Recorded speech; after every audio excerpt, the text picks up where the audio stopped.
అంగన్వాడీలో పిల్లలకి ఇవ్వాల్సిన కోడిగుడ్లు తినేస్తున్నారు అన్నటువంటిది ఒక మంత్రి గారు ఇంకో మంత్రి గారికి ఫిర్యాదు చేశారు.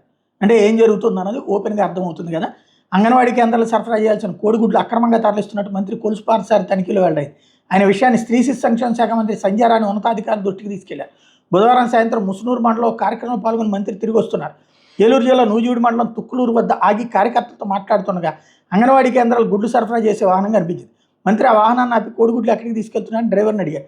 అతను పొందలేని సమాధానం చెప్పడంతో వాహనంలోని కోడిగుడ్లను పరిశీలించారు. గుడ్లపై ముద్రలు స్టాంప్ లేకపోవడం మీద ప్రశ్నించారు.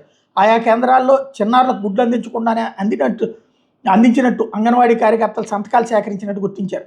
వెంటనే నూజివీడు సిడిపిఓ విజయకుమారికి ఫోన్ చేసి వీడియో కాల్లో గుడ్లు వాహనాన్ని చూపించారు. సిడిపిఓ సైతం మంత్రిని తప్పుదోవ పట్టించేందుకు యత్నించడంతో ఆయన ఆగ్రహం వ్యక్తం చేశారు.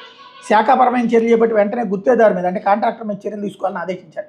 వాహనాన్ని పోలీస్ ఎస్కార్ట్ ఇచ్చి నూజివీడులోని ఐసిడిఎస్ కార్యాలయానికి పంపించారు. అంటే అవినీతి ఎలా జరుగుతోంది అన్నది అంటే ఆవు గట్టును మేస్తే దూడ చేలో మేస్తుంది అన్నటువంటి సామెతను వస్తుంది.